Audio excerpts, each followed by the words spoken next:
할렐루야. 우리 좋으신 하나님께 영광 돌립니다. 여러분 모두를 우리 예수님의 이름으로 축복합니다. 오늘도 여호와 이레입니다. 하나님과 동행하는 복된 날 될 것입니다.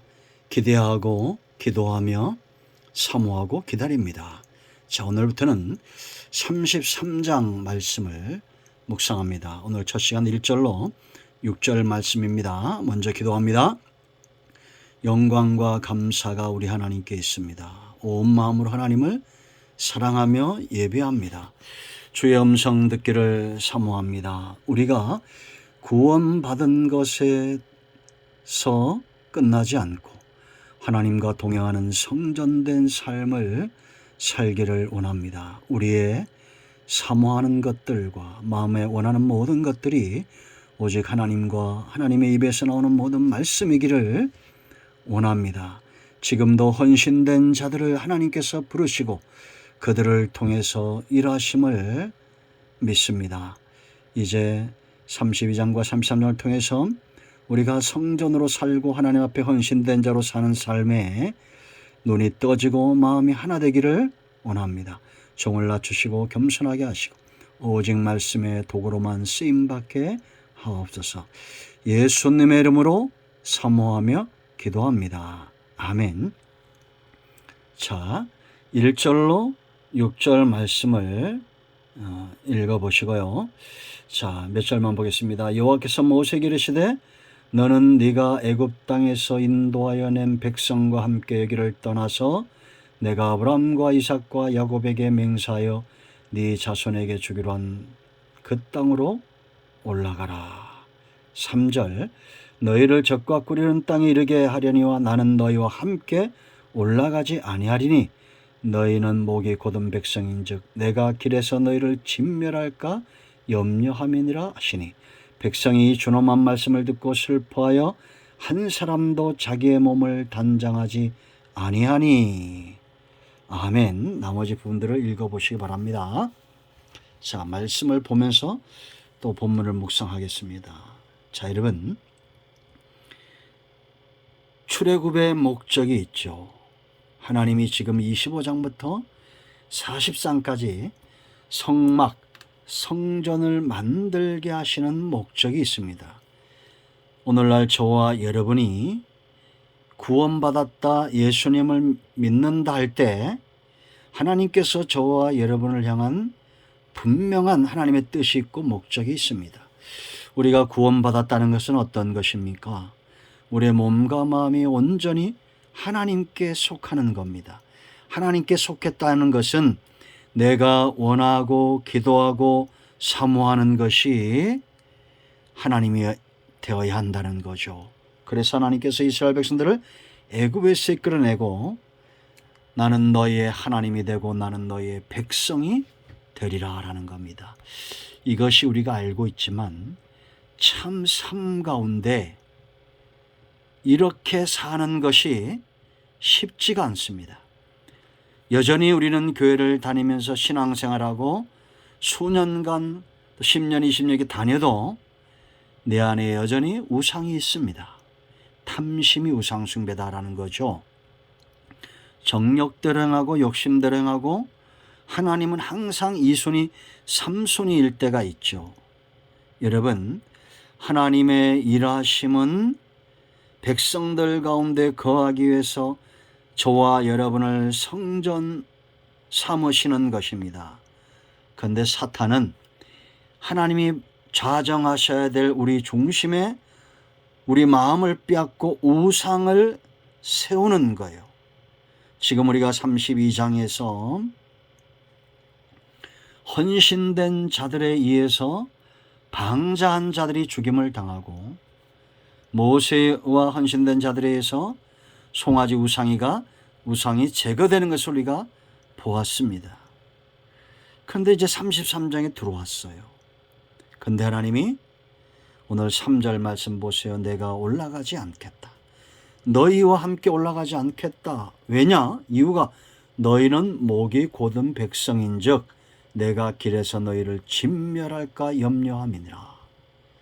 목이 곧다라는 거 이런 목이 곧은 백성들이 바로 우상을 만들어내는 거죠. 교만한 겁니다. 탐욕의 노예가 된 겁니다. 하나님이 올라가지 않겠다는 겁니다. 그들과 함께. 왜? 하나님이 함께하면 그들은 죽임을 당할 수밖에 없죠. 죄와 우상 숭배와 이 모든 음란한 것들과 하나님이 함께할 수 없기 때문입니다. 그런데 14절 말씀 보면 여호와께서 이르시되 내가 친히 가리라 내가 너를 쉬게 하리라 이렇게 말했고, 또 17절 말씀 보면 여호와께서 모세에게 이르시되 네가 말하는 이 일도 내가 하리니 너는 내 목전에 은총을 입었고 내가 이름으로도 너를 알미니라 이렇게 말합니다. 아니, 하나님이 이렇게 변덕이 심하신 분인가요? 올라가지 않겠다라고 했다가 이제는 올라간다라는 겁니다. 여러분, 결론을 먼저 말씀드리면 저와 여러분의 삶 가운데 가장 중요한 것은 하나님과의 동행입니다. 우상 숭배자 되지 마십시오. 탐욕의 노예 되지 마시고 음란의 노예가 되지 마시고 죄의 노예가 되면 안 됩니다. 오직 하나님만 우리 중심의 주인이 되어야 하신다라는 겁니다. 지금 33장을 통해서 하나님은 다시 그들과 동행하기 위한 하나님의 일하심을 보여주시는 겁니다. 이제 우리가 1절로 6절에서 할 것은 크게 세 가지인데, 첫째는 우리가 이 성전으로 사는 삶, 하나님과 동행하는 삶보다 삶이 굉장히 중요한데 애굽보다 세상보다 귀하다는 걸 아셔야 됩니다. 1절 말씀 보면 여호와께서 모세에게 이르시되 너는 네가 애굽 땅에서 인도하여 낸 백성과 함께 하기를 떠나서 그렇게 말합니다. 모세가 아니라 하나님이 이끌어내셨죠. 하나님이 지금 많이 질투하시는 분은 우리 인간의 표현으로 속이 상하신 거예요. 마음이 상하신 겁니다. 세상에서 세상을 상징하는 애굽에서 이스라엘 백성들을 이끌어내실 때에 하나님께서 많은 대가를 지불하고 강한 손을 더하시고 하나님이 그들 가운데 역사하셔서 이끌어내시잖아요. 그런데 이들은 마음에서 아직 애굽을 이끌어내지 못하고 있다는 겁니다. 여러분, 우리가 하나님 중심으로 살려면 몸과 마음이 온전히 세상에서 나와 세상보다 하나님을 더 사랑해야 된다라는 겁니다. 아멘. 여러분, 이들이 애굽을 버린 이유가 뭡니까? 세상을 버린 이유가 뭡니까? 그들의 고난이 막심하고 바로를 통한 고충이 컸기 때문에 그거는 이유가 되지 않죠. 여호와 하나님의 이름 붙들고 하나님을 더 사랑해서 나와야 됩니다. 이게 출발을 잘하는 것입니다. 여러분, 우리가 하나님과의 동행 성전으로 사는 삶은 세상에서 삶이 지긋지긋하고 고통스럽고 뭐 하나 되는 일이 없고 그래서 예수님이나 한번 믿어보자, 이게 아닙니다. 물론 우리가 그것이 계기가 돼서 하나님 앞에 나왔다 할지라도 이제는 하나님을 향한 사랑의 눈이 떠져야 됩니다. 우리는 모세 때문에 이스라엘 백성들이 애굽에서 나온 게 아니고, 다시 말하면 여러분들이, 저와 여러분이 예수님 믿고 성전에 나온 것은 누구 때문도 아니고 내 형편 때문도 아니고 존귀하신 여호와, 창조되신 여호와, 나의 힘이 되신 여호와, 그 하나님의 사랑에 눈이 떠지는 순간부터 성전으로 사는 삶이 가능해지고 하나님과의 동행이 행복해진다는 걸 알아야 됩니다. 사랑 없는 관계의 동행은 얼마나 불행합니까? 그러므로 여러분, 사람 사이에도 이 사랑이 굉장히 중요하죠. 두 마음을 품은 자는 온전한 동행이 안 됩니다. 여러분들이 사랑하는 대상이 있다면, 그 사람이 다른 것을 사랑하고 있다면 행복한 동행이 되겠습니까? 우리는 세상에서 나온 자들입니다. 애굽에서 나온 자들입니다. 괴로움 때문도 아니고 문제 때문도 아니고 하나님을 향해서 나왔다라는 겁니다. 두 번째, 우리가 알 것이 있어요. 하나님께서 우리에게 주시는 축복, 기업, 이런 것보다도 하나님이 더 우선순위에 있어야 된다라는 겁니다. 여러분 1절 보세요. 계속해서 읽습니다. 애굽 땅에서 인도해낸 백성과 함께 길을 떠나서 그렇게 말하죠. 그리고 내가 아브라함과 이삭과 야곱에게 맹세하여 네 자손에게 주기로 한 그 땅으로 올라가라. 내가 사자를 너보다 앞서 보내어 가나안 사람과 아모리 사람과 헷 사람과 브릿 사람과 히 사람과 여부 사람을 쫓아내고 너희를 적과 꾸리는 땅에 이르게 하려니와. 하나님이 이대로 하시겠어요? 안 하시겠어요? 하실 수 있습니다. 능력이 있습니다. 하나님은 아브라함과 이삭과 야곱과 맺은 언약을 절대 어길 수 없어요. 거짓말할 수 없기 때문입니다. 그런데 함께하지 않겠다는 겁니다. 여러분 우리가 이 땅에서 하나님이 없는 축복, 아브라함과 이삭과 야곱에게 약속하셨던 예수 그리스도의 세계 속에 있는 그 모든 부와 영광을 누린다 할지라도 하나님이 없는 백성은 아무것도 아닙니다. 여러분 이거를 아는 깨달음과 지혜와 사모함이 저와 여러분의 있기를 간절히 원하고 저도 간절히 원합니다. 여러분 우리가 응답받는 것 중요합니다. 약속대로 누리는 것 중요합니다. 하나님이 주시는 온갖 복, 영이 잘되고 범사 잘되는 복 굉장히 중요합니다.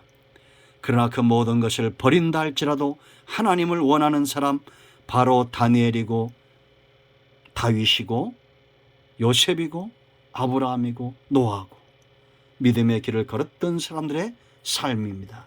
이 가운데 있지요. 슬퍼함에 애통하는 자들이 있어요. 이 말을 듣고 함께 가지 않겠다 하니까 4절에 백성이 이 준엄한 말을 듣고 슬퍼하여 한 사람도 자기의 몸을 단장하지 아니하니. 중심으로 뉘우쳤다는 거예요. 단장하지 않고 슬퍼했다, 곡했다라는 겁니다. 마치 죽은 자 앞에서 곡하는 것처럼 하나님이 함께하지 않는 삶을 이렇게 슬퍼한 거예요. 이 사람들이 하나님의 마음을 움직이는 겁니다. 그 세 번째, 장신구를 떼어내라고 말합니다. 5절, 6절 읽어보세요. 그 6절 말씀, 이스라엘 자손이 호렙산에서부터 그들의 장신구를 떼어냈다라고 말합니다. 32장에서 우상 숭배자의 죽임을 당한 걸 보고도 여전히 애굽의 우상의 장신구가 그들 가운데 있고, 그런가 하면 하나님을 향한 마음도 있었어요. 이 두 가지, 두 마음, 양다리, 쉬운 표현으로 이런 헷갈리는 인생들, 신앙이 아직 중심이 없는 이 사람들을 하나님이 바로 세우는데 그 마음의 중심으로 통해하는 자들에게 하나님이 지금 기회를 주시는 겁니다. 여러분, 우리가 중심으로 회개했으면 하나님보다 더 사랑하는, 내가 장신구처럼 사랑하고 가지고 다니는 것들을 잘라내야 됩니다. 여러분, 무엇보다 하나님과의 동행을 사모하십시오. 그들이 바로 믿음의 역사를 이루고 하나님의 뜻을 온전히 이룰 수 있는, 영이 잘 되어야 범사가 잘 된다는 것을 아는 지혜로운 자들입니다. 동행 첫 번째, 오늘은 여기까지입니다. 기도합니다. 예수 그리스도의 이름으로 기도합니다. 이 말씀대로 되게 하옵소서. 우리 가운데 마음이 상한 자, 병든 자 치유하시고 회복시켜 주시기를 원합니다. 예수님의 이름으로 사모하며 축복하며 취하며 기도합니다. 아멘. 할렐루야. 예수님의 이름으로 여러분 모두를 축복합니다. 아멘.